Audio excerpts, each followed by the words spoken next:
الانقطاع به وقوله الحق إن الدين عند الله الإسلام. صلوات.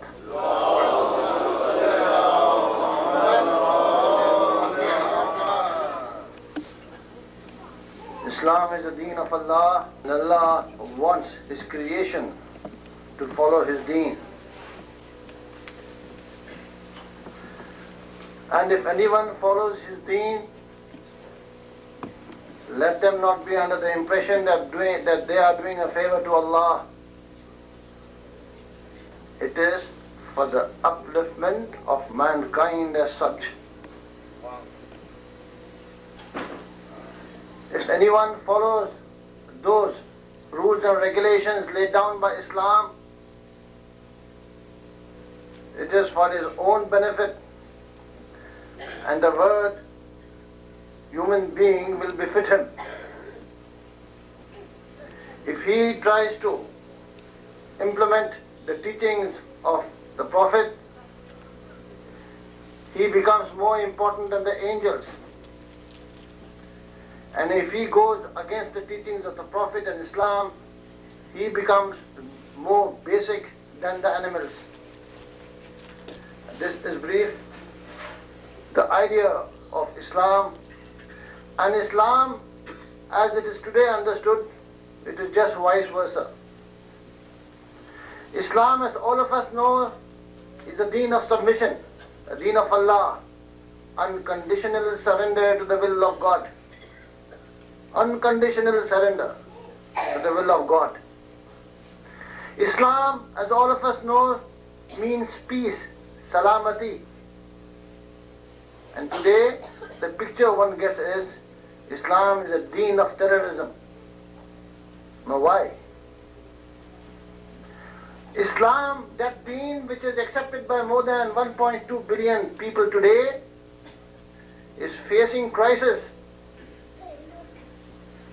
More than 56 countries who so-called are called, Islamic in nature.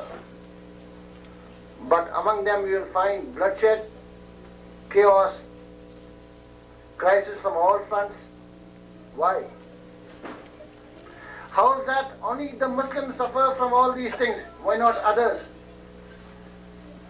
Take what is happening in Lebanon, what is happening in Indonesia, what is happening in the subcontinent, what is happening in other countries where Muslims are in majority. Why only these Muslims are facing these problems and not others? Take the Christian world. Is there any bloodshed there? Take those lands which are occupied by the Jews among themselves. Is there chaos? Take the Hindus in India among themselves, within themselves. There is nothing. But this great Ummah of Rasulullah, who believe in one Allah, who believe in one Prophet, who believes in one Quran, everything is common except the people. Divided into 73 sects, each claiming that only they would go to Jannah and the others would certainly go to hell. Instead of taking the positive points into consideration, they always take the negative point into consideration. Why? These are the problems facing us, my brothers and sisters. And how do we overcome? Why are we involved in this mess? Only Muslims. That deen which does not entertain anything as offense, because there is no offense in Islam. There is only defense. Such a deen has been referred in all countries practically as terrorist. When I was reading my majalises in Australia, one of the ministers who attend the majlis, he says, well, we are told that Islam is a deen which professes terrorism. How do you account? This is what the media does. And we are also responsible for this. Sometimes we are quiet. You see, in Jarat when you read, لَعْنَ اللَّهُ أُمَّةً سَمِيَتْ, Jarat al-Waris of Imam Hussain, when you read, Lanat on those who listen to the zulm done on Hussain and they keep quiet. That means, when you know that a wrong has been done, it is your bounded duty to protest. Either by your hands, through your hands, by action, or by your tongue, or in the bottom of your heart. In Islam, there is no such thing as neutrality. You're either right, or you're either wrong. There is no such thing as in between in Islam. You can't satisfy both. You have to satisfy one. If you look at those wars which are fought between Maulana Ali and others, you will find openly Maulana declaring, I don't need your help. I know so and so are with me today, but their hearts are there. I don't need your help. Allah is with me. I give more respect to those who are my open enemies than those who are with me. And they profess to be with my friends when their hearts they are with them. This is Islam, this is Iman. As I told you, there is no neutrality in Islam. Either you are right, either you are wrong. If you think Ali is right, openly declare Ali is right. Don't feel ashamed and say, well, if you think so and so are right, openly declare that so and so are right. Why do you want to hesitate? You can't have a wire media whereby you can satisfy both. That is neither Islam nor it is Iman. We have lost our self-respect. The Christian used to declare, Jesus said, according to them, if they hit you on one cheek, you offer the other cheek. Our Jesus, the Jesus of Islam, cannot say such a thing. Islam means a deen of nature, a deen of fitrat. And as the nature tells you, when someone hits you to offer the other cheek, therefore this is against nature. Therefore, Jesus being a prophet of Allah, he cannot make a statement. But the Christians say this just to give a picture of their being Muslim, oppressed. You see, in English, there is no proper equivalent to the word Mazlumiyat. The word oppressed is used. But that does not give you the real, inner meaning of the word Muslim. So you see, they wanted to use this word, saying, the sentence stating that if they hit you on one cheek, offer the other. That is to give a picture of Mazlumiyat, whereby in practical basis this is not applicable. Islam does not say this. Now suppose, take the Pope or any Christian leader, any Christian, you hit him on the left cheek, will you offer the right? Anyone, whether he is religious, whether he is not, this is not in nature. We also do not accept it. Whereas we say, we don't oppress anyone and we don't like ourselves to be oppressed by anyone. This is Islam. Neither rob anyone, nor allow yourself to be robbed by anyone. Don't cheat anyone, and do not allow anyone to cheat you. Look at the upliftment. But if anyone attacks you, the law of nature comes into action whereby you repulse. You defend. And if you don't defend, you're recovered. And that property of being a covered is not a thing to be praised. See, each connected with the other. This is the greatness of our deen, Islam. And especially the religion of Ahlul Bayt. We do not become obstacles to others also in any way whatsoever. You see, as all of you must be knowing, in our country, in India, a masjid called Babri Masjid was destroyed. If you go down, where it actually started, in a place like Bombay, the so-called Muslims, they want to say that they want to show that they say the namaz. They used to stand outside and say the namaz. That means you're obstructing the traffic. The others, the Shiv Sena and all that, they protested. They said, you can't obstruct Prophet and the traffic like this. The result was they started doing the exercise. The result was tension, friction developing. Now see, you leave Ahlul Bayt, you will be destroyed. Islam minus Ahlul Bayt equals annihilation. Wow. Islam minus Ahlul Bayt equals destruction. Islam minus Ahlul Bayt, your respect is null and void. So when they left Ahlul Bayt, now see what happens. You get enemies instead of friends. It is their fiqh, whereas in our fiqh of Ahlul Bayt, it is declared, it is makruh to say your namaz on the roads. But if by saying namaz on the road, you are obstructing the traffic, it has become haram. See the greatness of the religion. No one is there. The Muslims are there to do this namaz. You're not trying to obstruct anyone. It's not a commendable act. It is makruh. Still, it is not a commendable act.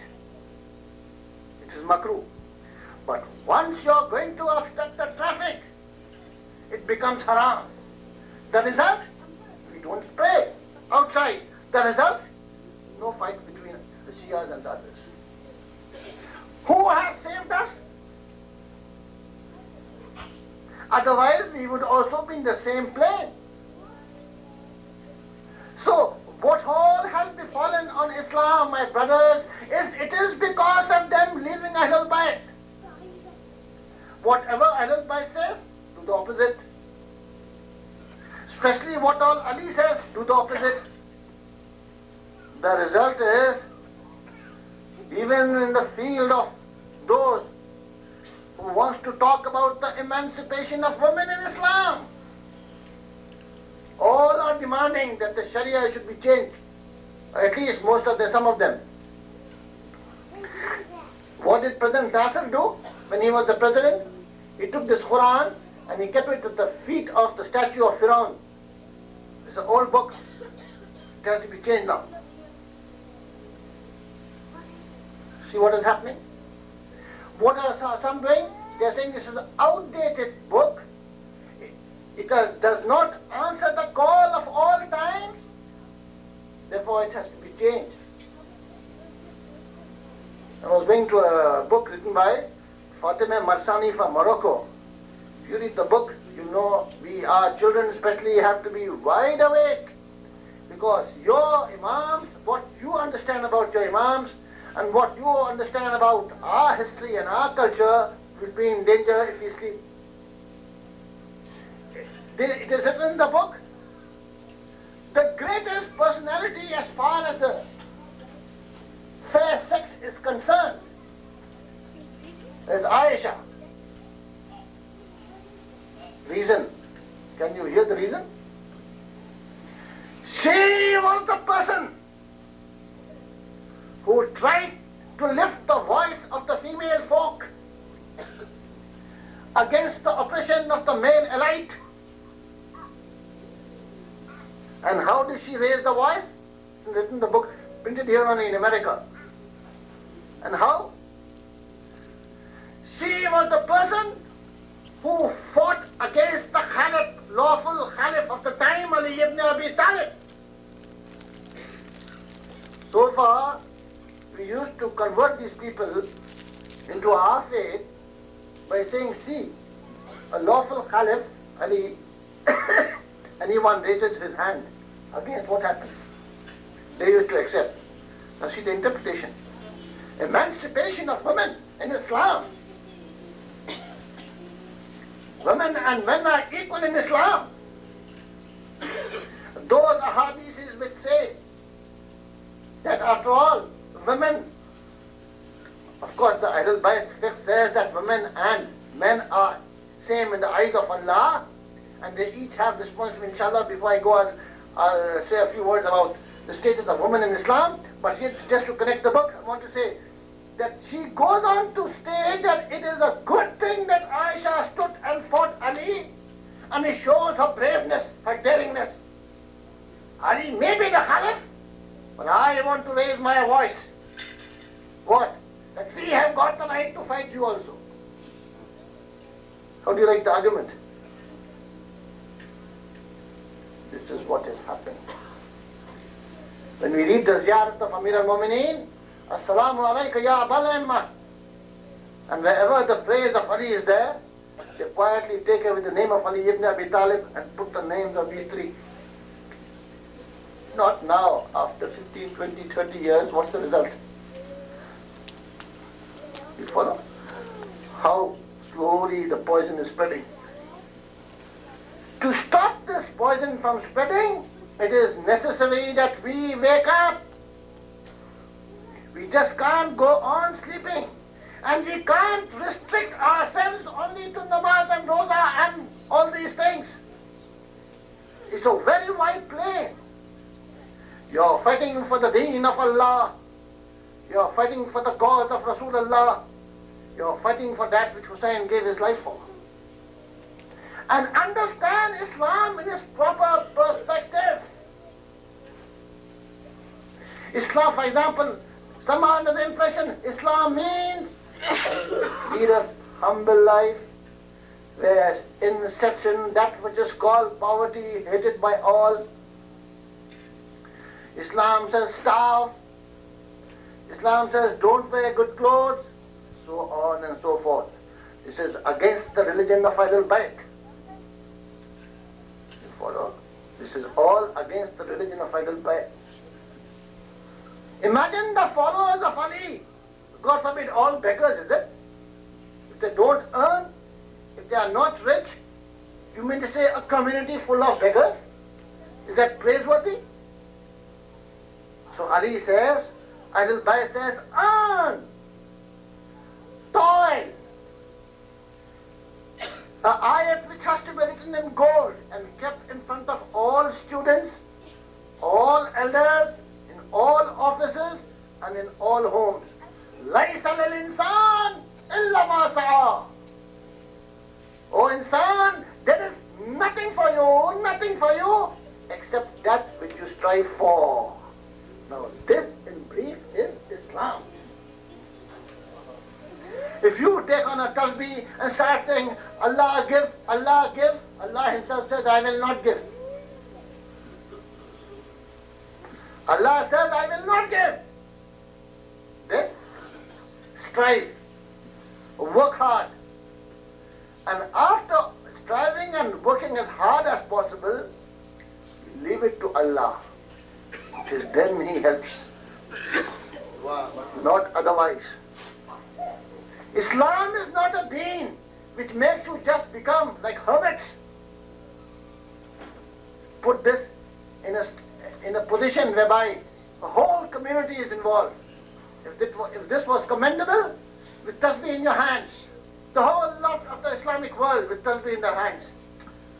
The enemies, the Jews and all these, they love it. That's what they want. If you want big mosques, 10 times this size, they will spend and build. Right? They want you to be inside the four walls of the mosque. Do not work hard. Do not, the question of Renaissance should not be there, according to the enemies of Islam.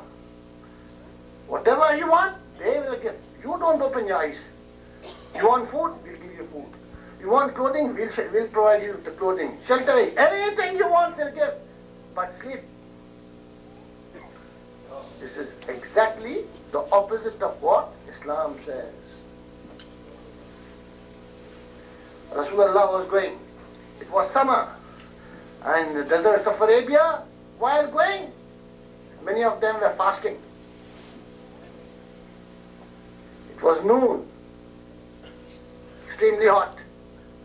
Those who were not fasting tried to put on the tents for those who were fasting and declared Rasulullah. Tonight, all those who have not fasted, they have got more sawab than all those who have fasted. People said, Ya Rasulullah, we are fasting and they are not fasting. He said, you are fasting but they have worked. The value of work. The value of khidmat.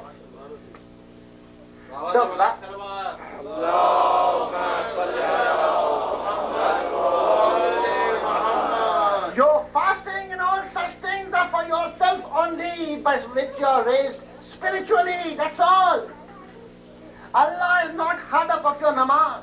Allah is not hard up of your roza. Allah is not hard up of your hajj. Allah is not hard up of any of your action. What Allah wants you is, do the khidmat of mankind. Khidmat-e-khalq. That is what Islam teaches. Khidmat-e-khalq. When Hur met Hussain in the way, at that point of time, Hur was the enemy of Islam, isn't it? Hur was the enemy of Hussain. The forces of Yazid, of Hur, who were with Hur, they were also the enemies of Hussain. And at that point of time, in the deserts of Arabia, when they were dying of thirst, Hussain ordered, Abbas, supply them with water. Now you can ask, is this politically wise? Here are the enemies. Easiest way is to finish them off. Don't give them the water. Abbas, give them the water. Not only them. We see that the horses, they are also dying with thirst. The water was supplied to men and the animals. And history goes to such an extent in describing, a man was about to faint. When he opened his eyes, he found that he was in the lap of Hussain. Hussain himself was making him drink water. Now this is Islam. Now this is Islam. Islam spreads through character and not through sword. Wherever Islam stretches its legs with sword, the result is destruction. You have to retreat. Because no civilization can prosper with force. Absence of force shall produce civilization. It's only with your character that you can find your deen spreading. The deen of Allah spreading, the mazhab of Ahlul Bayt spreading. Islam does not prevent you, as I said, from earning. You want to become a millionaire? Most welcome. Islam says most welcome. It doesn't stop. You become a billionaire? Most welcome. It doesn't stop. Islam wants you to go on and on and on with progress. But within the parameters of Islam. That's all. You see, people say, what is this Islam? The economical front of Islam. Is it capitalistic in nature? No. Is it socialistic in approach? No. Then what is it? The very fundamental of the question itself is wrong. Say how much of your system fits into Islam. Islam is neither capitalistic in nature, nor is it socialistic in nature. Islam is Islam. Islam is a way of life. Islam is a way of life which Allah wants you all to follow, which Allah wants the creation to follow. So you see how much of your system compares with that of Islam. Don't see how Islam fits into your position. So neither the capitalism, nor the socialism, nor the communism, nothing is considered in the eyes of Islam. It's the deen of Allah, and the laws laid down by Allah and Ahlul Bayt, they shall prove ultimate. So you earn. Islam does not tell you, all of you become poor. You see, Islam and money. Money is wealth. Wealth is power. And that is welcome in Islam. Money in its nature is not bad. Because with this money, you can give khums. If you don't have money, can you give khums? So money is good, isn't it? With this money, you can take out zakat. If you don't have money, can you take out zakat? No. With this money, you can help the poor. If you don't have money, can you help the poor? When you yourself is nothing, how can you help someone else? So money in itself is not wrong to have. But don't get corrupted with this. When you take out khums, when you take out zakat, when you do what all you are told to, and you save money, welcome. And if you want more, spend in the way of Allah. It is recorded, after even taking out all this wealth, if you find that someone next to you is sleeping with an empty stomach, it's your bounden duty to help them. So the whole concept of this religion of Ahlul Bayt is only to uplift humanity. So my brothers, always be under the impression, don't think our deen, and especially the religion of Ahlul Bayt, is backward. It is the answer for all time till Qiyamah. It's not a deen as it, you see, we have got that which is called ijtihad. There lies the success till Qiyamah. Whereas with other Muslim brothers, the doors of ijtihad are closed. So what all was said by them then, it has to continue. And the result is no progress. When is there progress? When there's something movement. When something is dynamic. Static, no progress. Dynamic, yes, there is progress. So you have to move. World, in fact, matter, within matter, the electrons and the protons are moving. That itself shows the nature on the movement begets success. Islam wants that. Ahlul Bayt want that only. So you have to, and don't think, Allah says, well, some of these people, they say, declare, well, Islam means, and knowledge means, go to home, study, come back. And before that, go to Najaf, study, come back. Now put yourself, all of us are going to Najaf and Khum to study religion and come back. The result you already know, it will be worse. Riwayat said, it is binding upon you, it is obligatory upon you, it is wajib upon you to seek knowledge from cradle to grave. Except Islam, is there any religion which professes this? It is declared, if you can find knowledge in China, go and seek it. Where is Arabia? Where is Mecca? Where is Medina? Where is China? Riwayat says, go to China to seek knowledge. Now I ask to go and seek knowledge of what? How to say namaz in China? To go to China and ask those Chinese, can you teach us how to say namaz? To go to China and ask those Chinese, can you teach us how to go to Hajj? How to do khums, how to take out khums and so on? What do they know? It means wherever there is knowledge which brings you to the path of success, go and seek. That's it. You have to uplift yourself. Allah created all this for, O insan, you, the heaven and the earth and all that is inside. Others took advantage. They went to the moon. And we did not take advantage. We can't even see the moon. Salawat.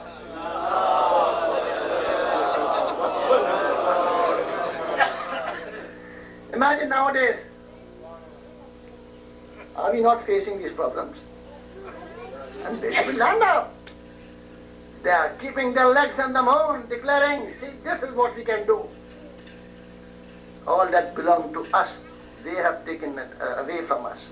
And whereas we take two mullahs on the helicopter, the first says, we have seen the moon, the second will definitely say no, because the first name will come.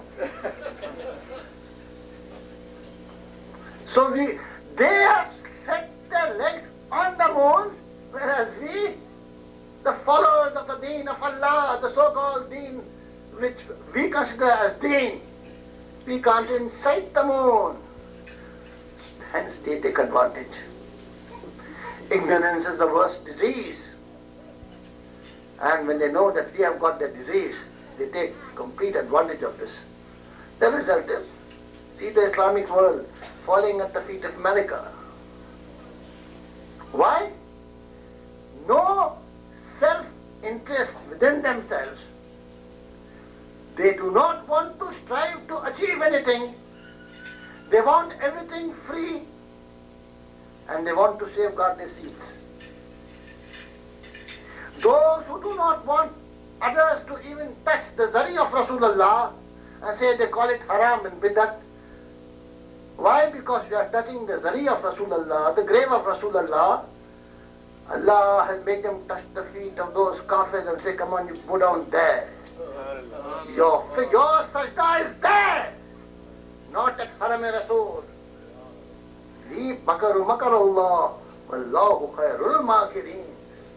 We plan, you plan, we also plan, Allah says. You plan, isn't it? We also plan. And we are the best of the planners. You prevent people from touching the grave of Rasulullah. You call that bidat, you call it haram. You do not want the Muslims to go down to the grave of Rasulullah. Now you go down at their feet. This is the greatness of Allah. And in the field of advancement, you see, these are the people except saying, read namaz, this is bidat, that is bidat. Except that, they got nothing to offer. Analyze and see. Except saying this is haram and that is haram, this is bidat and that is bidat. Have they ever said do this? This is the political side of their Islam. It was not the Islam presented by Rasul, nor the Islam presented by the Imams. It is the political creation in order to bring division into the Islamic Ummah. So my friends, we are facing crisis. Crisis in all fronts, especially those who are the lovers of Ahlul Bayt. Remember, time will come when our faith will be at stake. When our faith, our iman on Ahlul Bayt will be at stake. So what is our responsibility? To safeguard this. How? Is to these congregations, these majalises. If it was not for these majalises, none of us will know what iman is, what Islam is. We will be worse than those in the Saudi Arabia. It is these majalises which are giving us the lessons by which we get some spiritual food. So, how to preserve these majalises is a question which you have to tackle in your areas of influence. But majalises also give you nothing if you don't bring success in you. You see, majalis is a place of iman. Either you gain, either you lose. Don't forget, who comes here? Fatima Zahra.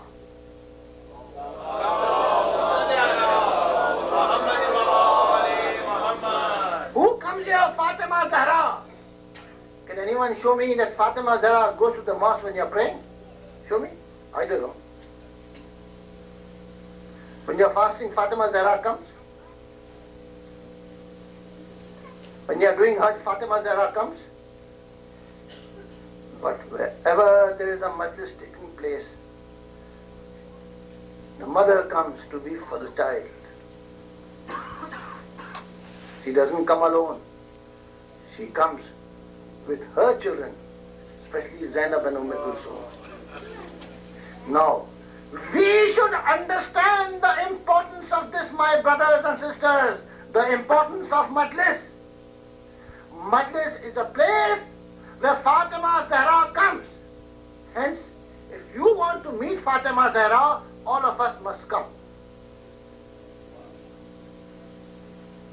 And majlis is a place where your iman increases. And if you do not increase our iman in the majlis, show me the other place where you can increase your iman. Can you say namaz and say my iman has increased? Nowadays, namaz has become such a habit. If you forget anything, the easiest way to remember is in namaz. But here, all of us give that which is called concentration. Our small children are also aware of what these majalises are. Hence, this is a living university. Hence, this is a university which is always active and dynamic in nature.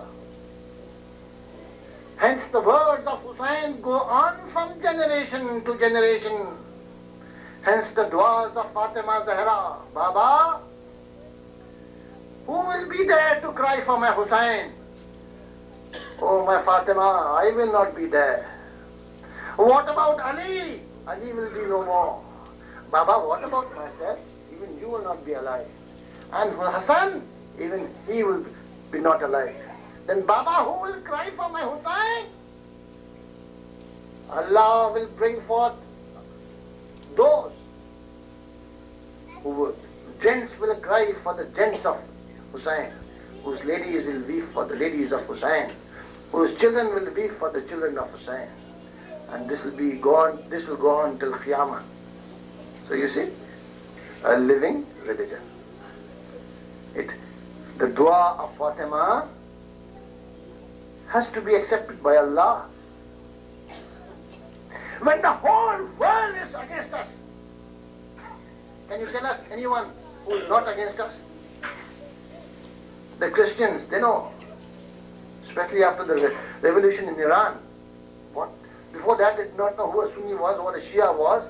They did not even get to know what Islam was. What they thought was, give these Arab things to drink, eat, give them few tanks to play with, all is yours.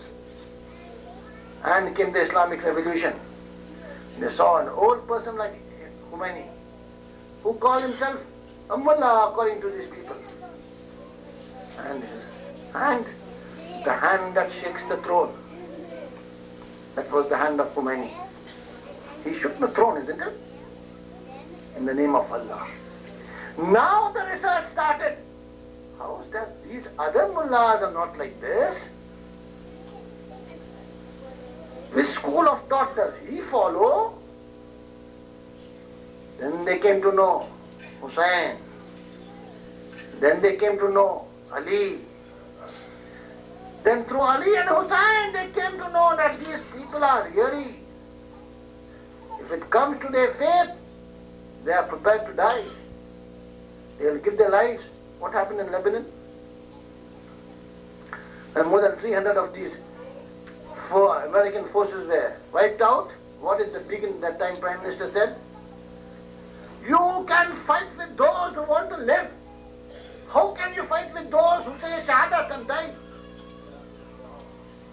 Look at that statement of your enemy. You can fight against those who want to live. But these so-called Shias, they say Shahadat, Shahadat, and they want to die. How to fight with them? They are doing research. They want to know what the Shahadat is. They can't understand with the materialistic views. So my friends, now they know who Ali is. Khomeini, he follows Ali. Khomeini, he follows Hussein. Ah, the Shias. Not only here, all over the world, Shias means they respect, but from the bottom of the heart, they know the world can change, but the Shias will not leave the Imams. Isn't it? When I was attending an international conference in Iran, I happened to meet one of the big shots in the Sunni world. He said, Maulana, you know something? I said, what? Khomeini talks about unity. How do we bring in unity? Because you, the Shias, they don't compromise with the three. We are prepared to accept Ali. We are prepared to accept Khomeini also. But how do we tackle these? And what was the answer? How do you tackle these problems? There lies the whole basic chain. They know you cannot compromise with Ahlul Bayt. In fact, he turns down and tells me, Maulana, I said, maybe they may change. He said, no, I have gone through history and I have done research on these Shias. The Shias respect Khomeini just because he's a Shia. And they are followers of Imam. We respect him because he is the leader of the Islamic Ummah. But had the same Khomeini born a Sunni, not one Shia will follow him. I said, how do you say this? I want to bring out that which was in his heart. He said, that's well understood.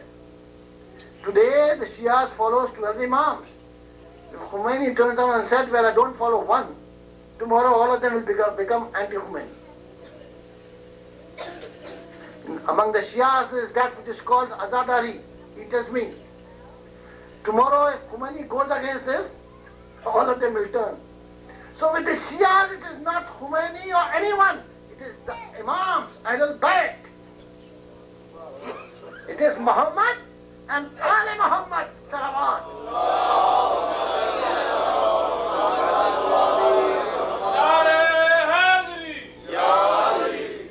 So it is Muhammad and Ali Muhammad. Who are these Muhammad and Ali Muhammad? Not Tom, Dick and Harry. They are the MASOMs, the infallible ones. That is why we accept them. If you think there is someone better than Ali, produce. If you think there is someone better than Hassan, produce. If you think there is someone better than Hussein, produce. It is a challenge. It was a challenge then. It's a challenge now. It will be the challenge till Qiyamah, eternity. So we are the one. We are prepared to compromise, my brothers. We are prepared to compromise, provided you produce someone. Produce anyone like Ali. Produce anyone like Fatima. We will accept.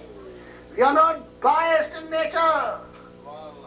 We follow the law of equity, provided you produce. Equity is our basis. We follow that law. We are not biased in nature. So when you can't produce Ali, then you follow Ali. It is in the human nature that human nature says accept that which is better. Suppose in front of you I keep a pound of gold and a pound of silver. So what?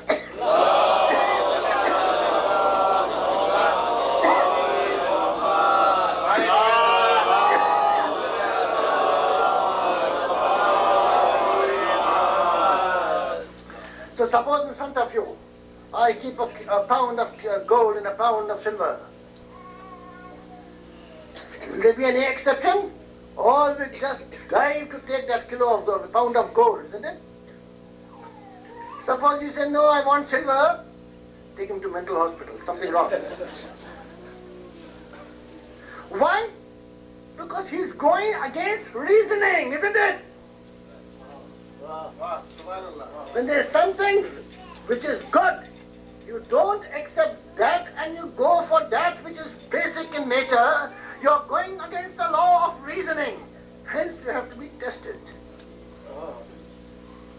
take a child.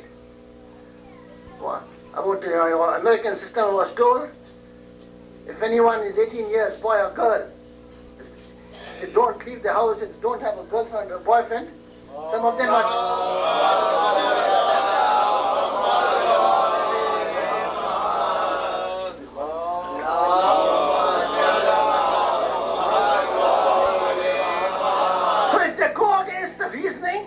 Take them to the doctor, isn't it? No. This is for human beings. This is for the children. Now take a lamb, a goat, a cow.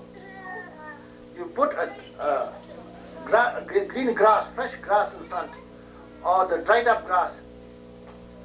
Where will that animal go first? Towards that which is fresh and good in nature. Whether it's a human being, whether it is an animal, it is the law of nature that you choose that which is good. Now, my brothers, if that is so, then you can't produce Ali. And when your own leaders have said that had Ali not been there, he would have been destroyed, and still in spite of hearing that you don't accept Ali, where is the law of reasoning being applied? That means where shall we take you? Lakum dinakum waliya din, la ikraha fid din, salawat.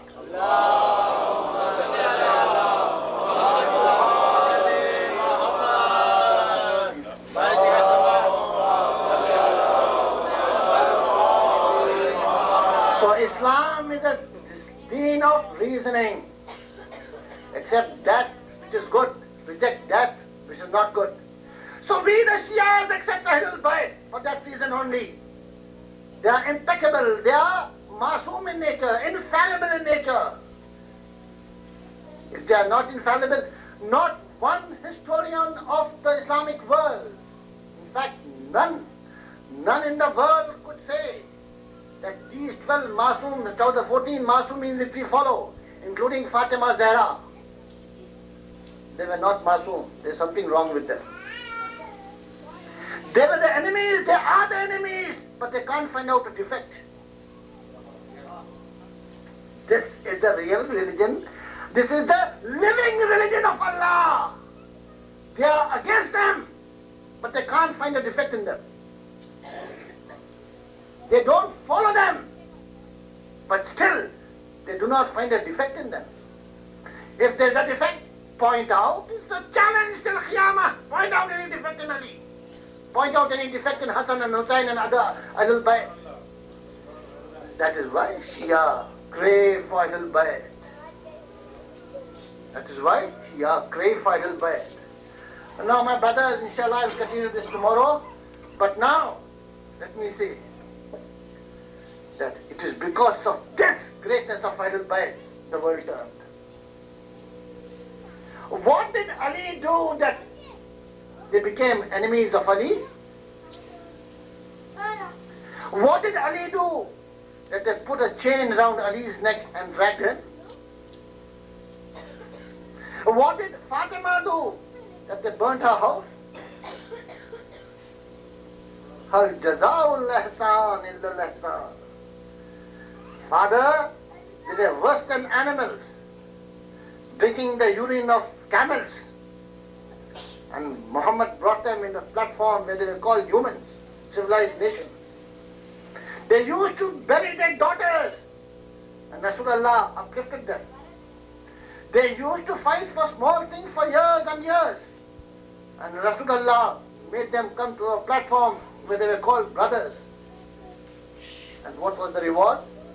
Immediately after he passed away, they burnt the house of his only daughter. You call them Muslims? You call them Muslims? Answer me. They burnt the house of Fatima. Mohsen died in between. Fatima Zahra yelled, Subat alayya masaya banna Subat alal ayyam sanna li aliyah. You know the meaning? Fatima Zahra went through all this. Ali went through all this for what? What did they do? What did, you see, where is Fatima Zahra buried? And I asked you, father, prophet of Islam, where should the daughter be buried? Next to her, next to him, isn't it? Where is she buried? Why? Hassan, the grandson, died. When they wanted him to be buried next to the grandfather, arrows were thrown. Why? What Hussein underwent? Why? What did Fatima do? What did Hassan do? What did Hussein do? What did the others Ahlul Bayt do? Why all this for? And who are sleeping next to the Prophet? Why? Answer these questions. You know, this Tarawih which started, some people record, after the death of Fatima Zahra, when Ramadan came, people from far and wide, they used to come and said, the daughter of the Prophet passed away. How? Why? What happened? Coming from lands far away from Medina and Mecca, they used to ask, how did she pass away? Was she ill? Was she sick? What happened? We hear that even the child died because of the zulm. The house was burnt. Why? Some people record when the hukumat, you know what I mean, they came to know about this, the rulers came to know about this, they brought this point. What do you do after Ramadan?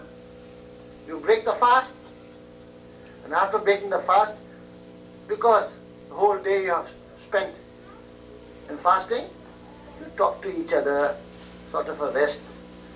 That's what all of us do, isn't it? How are you? What has happened? You talk about here and there. The people were talking like this. How did Fatima die? This was a bad thing, this shouldn't have happened. After all, Rasulullah's daughter, so on. In order to stop all these from talking to each other, the question of Tarawih came in. Follow? Now, staff for the full day, break the fast and Allahu Akbar, start again. This is that don't call bidah. According to them, this is not bidah. It was not there, this Tarawih was not in the time of Rasulullah. Nor was it done in the time immediately after him. Invented. What was the political reason behind it? So that people will not ask, because that can be a threat to the hukumat, isn't it, government, rulers. That was how they used to suppress. The ahadith were burned, Quran was burnt. Ashhadu an la ilaha illallah, burned the Quran. Ashhadu anna Muhammad Rasulullah, burned the ahadith. Then what is Islam? What we say? I'll expand this tomorrow. But now, coming back, for no fault of theirs, in order to keep the flag of Islam, Hussein left Medina for Karbala. Well, it can come in the mind of our youngsters. After all, when Abbas was there, why did he not finish them off in Medina itself? Yazid wouldn't have left him there. There would have been chaos and bloodshed. That is known as the city of Rasulullah. And with Hussein, those who would have stood for Hussein, they would have also lost their lives. Hence, Hussein was not a person who wanted others to lose their lives because of him. He left Medina. So no one can point out and say he did not care for the city of Rasulullah, Medina. Kaaba, where you can't even kill a mosquito. It is a sanctuary for all. When the Yazid came to know that Hussein is in Mecca, he sent his forces in ihram with swords. It does not matter in which position Hussain is, whether he is doing sajda, whether he is in front of the Kaaba, whether he is doing his tawaf, kill him. They were there. So imagine, Hussein's grandfather and Hussain are the one who established Hajj. For Hussain to leave the Hajj and turn it to Umrah, Hussain knows the consequence. At the time of Hajj, he left Mecca. People asked, Ibn Rasulullah, tomorrow is Hajj, what are you doing? He said, to safeguard the sanctity of the house of Allah, I am leaving Mecca. Otherwise, what would have happened? Bloodshed in the Kaaba itself. And had that been allowed, everyone till now, till Qiyamah, anyone who goes inside would have been killed. So Hussain saved that. And then he came to Karbala. In Karbala, Hussain was always pointing out to the people with him, they are after my blood only. Imagine a leader always declaring, they are after my blood only. You leave me and go away. I am going for the cause of Allah. I am going to safeguard the deen of Allah. I am standing for the cause of which was brought down by my grandfather Muhammad. There, Yazid is after my blood, not yours. Go away. Many thousands and thousands left also. They joined him, thinking they would get something. And Hussain reached Karbala, a land which was born for him. Karbala, the plain which is called, in other words, a part of Jannah. In that land, Hussain sleeps. Not only alone, but with Abbas. Not only with Abbas, but with his Ali Akbar, with Auna Muhammad, with Qasim, with the 72 Shuhada, Hussain sleeps. That became a part of Jannah. And on the day of Qiyamah, they will be raised. And in the position where they are sleeping, they will not even know that they are already in the Jannah. That is Karbala. Every prophet came there. They knew that Hussain was going to be martyred there. Allah made them taste misery there.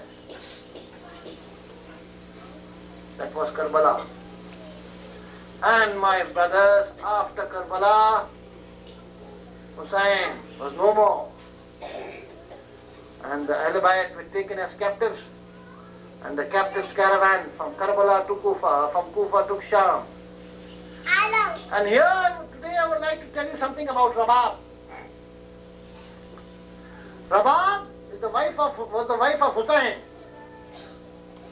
Allah gave her two children. One Sakina and another Asghar, Ali Asghar. But after Sakina came into this world, she was loved by all.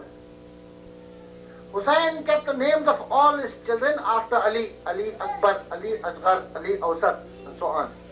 And then they kept the names of all his daughters as Fatima, Fatima Kubra, Fatima Sughra. This Sakina, she was loved so much by especially Abbas, that hardly did she keep her leg on the ground. And was born Asghar. He was few days old when they left for Karbala. Now, what happened? On the day of Ashura, when Hussain made the call, the last call, Hal min Nasirin Yansuruna, Hal min Mughisin Yughisuna, is there anyone to help me? At once, no, Hussain left at the right, looked at the left, and he found no one there. He called out, Abbas, where are you? Ali Akbar, where are you? Qasim, where are you? Habib, Muslim Da'utada? No answer. When again he said, Hal min Nasirin Yansuruna, a voice came from the tent. Fiza came out and said, Maula, you are wanted at the tent. Hussain went. Zainab said, Oh my brother Hussain, when you raised this question of Hal min Nasirin Yansuruna, Ali Asghar dropped himself from the cradle. Rabab took Ali Asghar and said, oh my Wali Hussain, this boy, this child is dying with thirst. But Rabab knew that this child will not come back alone, come back. So what did she do? She took the child inside, just the child, as a mujahid, as a young warrior. And while bringing this child out, she gave it to Hussain and said something in the eyes of Ali Asghar. She said, Beta, oh my Ali Asghar, I know that from here you will go into the arms of your grandmother Fatima Zahra. Ali Asghar, do not complain that mother did not give you water. Oh my child, had Rabab had water, the mother would have definitely given you the water. The second wasiyat. Oh Ali Asghar, I know that after you go to the next world, you will be offered water in the Abe Kausar. But Ali Asghar, I am telling you, you have taken the milk of Rabab. Ali Asghar, you should not take this water in Kausar also, till your father drinks first. And Ali Asghar, since the morning, those all who went there, as long as they were alive, not one arrow pierced Hussain. But you are too small for this, my lord. Oh Ali Asghar, a time will come that when you are faced with an arrow, put your head up, first take the arrow, so that in your lifetime, your father does not get injured. This is what a mother is telling her 6-month-old child. Took the child, called Zainab, and said, Shahzadi, oh the Queen Zainab, Allah has blessed me with 2 children. I know that I do not belong to the family of Bani Hashim. Zainab, this Sakina, I know that after my Mawla Hussain, what will befall me? Zainab, I hand over the Sakina to you. Took Ali Asghar, gave it to Hussain, and said, this is for you. What happened? Ali Asghar went, slept with Hussain, and Sakina went, stayed at Sham. Now today I want to read a few masail about Rabab.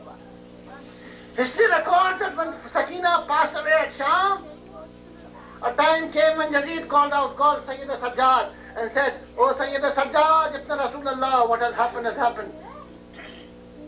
If you want to stay here, I'll make all arrangements for that. Otherwise you go back to Medina, I leave it to you. Zainab replied that we don't want to stay here, we will go back to Medina. But before we want to go to Medina, before we go to Medina, I want to go to Karbala, at the grave of my brother Hussain. Now from here I'll start the Messiah. The caravan was ready, the camels were called for, the curtains were all around. Bashir ibn Jazam was there to lead the caravan. Ahlabat all sitting in their places on the camels, and Janab Zainab called out, Bashir, take this caravan to the prison of Sham. The caravan was taken to that route. All the Zanan of Bani Hashim, all the Zanan of Sham, the ladies of Sham, had gathered there to wish farewell to Zainab and Kulsum. When the gate of the prison came, Zainab took the cloth, addressed the ladies, and said, oh Zanan Sham, oh the ladies of Sham, I am the daughter of Ali, I am the daughter of Fatima.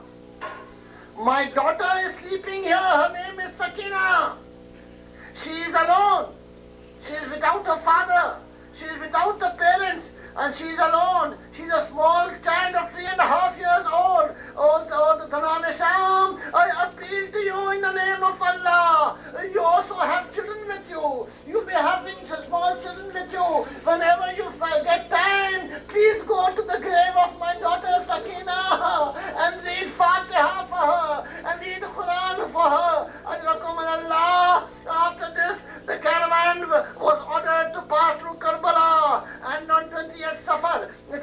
Yawm of Arba'in, the day of Arba'in, the 40th day, when the caravan reached Karbala, and when it was Karbala, and the day was Arba'in, it so happened, when Zainab saw the grave of the brother Hussein, she fell at the feet of Hussein, she fell at the feet of the grave of Hussein, and called out, Assalamu alayka ya Aba Abdullah, oh my brother Hussein, your Zainab have come to you, oh my brother Hussein, your Sakina is no more, oh Hussein, please look at the size of my arm, what has happened to me, oh Hussein, Sakina is sleeping in the prison of Sham. At this all the bibis started weeping. Lala went to the grave of Ali Akbar, Qasim went to the grave of, Farwa went to the grave of Qasim, Kusum went to the grave of Abbas, and it so happened for 3 days, all the ladies were crying, Wa Hussein, Wa Abbas, Wa Akbara, and Bashir called out to Sayyid al-Sajjad and said, Maula, if this is what is going to happen, oh I am afraid that all the ladies will pass away. Hussein came back, Sayyid al-Sajjad came back to requested Father, Bibi Zainab, oh Pupi Amma, we have to go to Medina, we have to convey the news of the shahadat of my father at the grave of Rasulullah, at the grave of Fatima Zahra, and he said, oh my Pupi Amma, oh my Auntie Zainab, we have to convey the last salam which was given by my father Hussein to those who are Shias, and said my father remembered them at the last moment.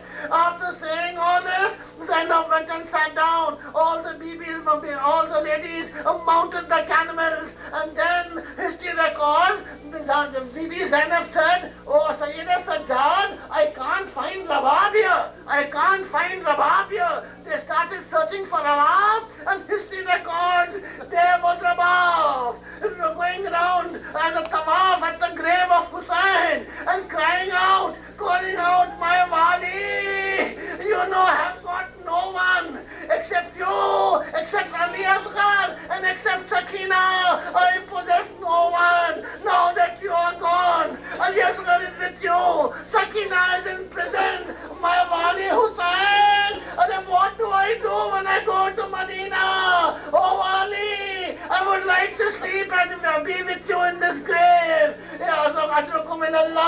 Hearing this, Janab Rabab, she stood up at the feet of Hussein, started trembling, look at the grave of Hussein, and said, my Wali Hussein, I Rabab, declare, take an oath that these eyes of Rabab has seen you standing, calling for water, and you were martyred without water and food, and I saw that your body was trampled with, and I saw that your body was facing the heat of the sands of Arabia, and I also saw that the rays of the sun, how they were piercing through your body. Oh my Wali Hussein, this Rabab, after seeing all this, I take a vow, I take a khasam, I take an oath that Wali, never will I ever sit in shade. This when I have seen you suffering like this, Jamam Rabab made this vow that she will never sit under shade, came to Medina, and at Medina, when all of them came to convey the condolences to Zainab, to Sayyid al-Sajjad, all the Zanan, all the ladies of Medina came to convey the condolences. Someone asked Bibi Zainab, oh Zainab, where is Rabab? We find that she is standing near the compound, always crying, and her position is fading. There's a hot sun on the top, and her color has changed, and her complexion has changed. Zainab got up. This is my last riwayah before I close. Zainab got up from a place. He came to the compound, saw Rabab standing there, looking at Karbala, crying out for his Wali Hussein, crying out for Ali Asghar, crying out for Sakina. At once Zainab came and said, Rabab, I am Zainab standing in front of you. Rabab, what do you consider me after Hussein? What do you consider me after Hussein? So this Rabab pointed out, oh Bibi, after Hussein, I consider you as Hussein. Oh Bibi, after Hussein, I consider you as Hussein. When she said this, Zainab ordered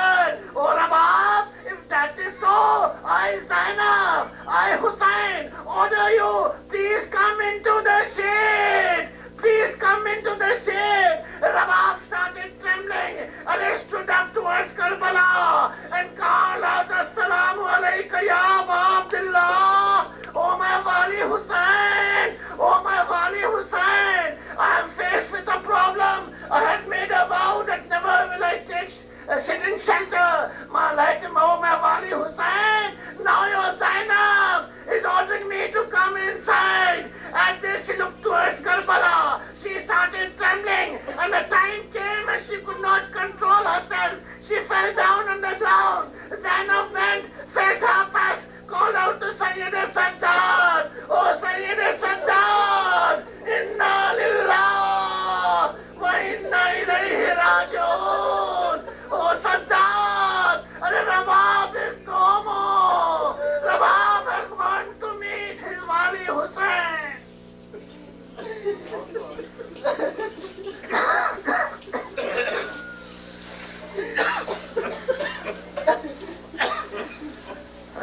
لعنة الله على القوم الظالمين وسيعلم الذين ظلموا يوم القيامة.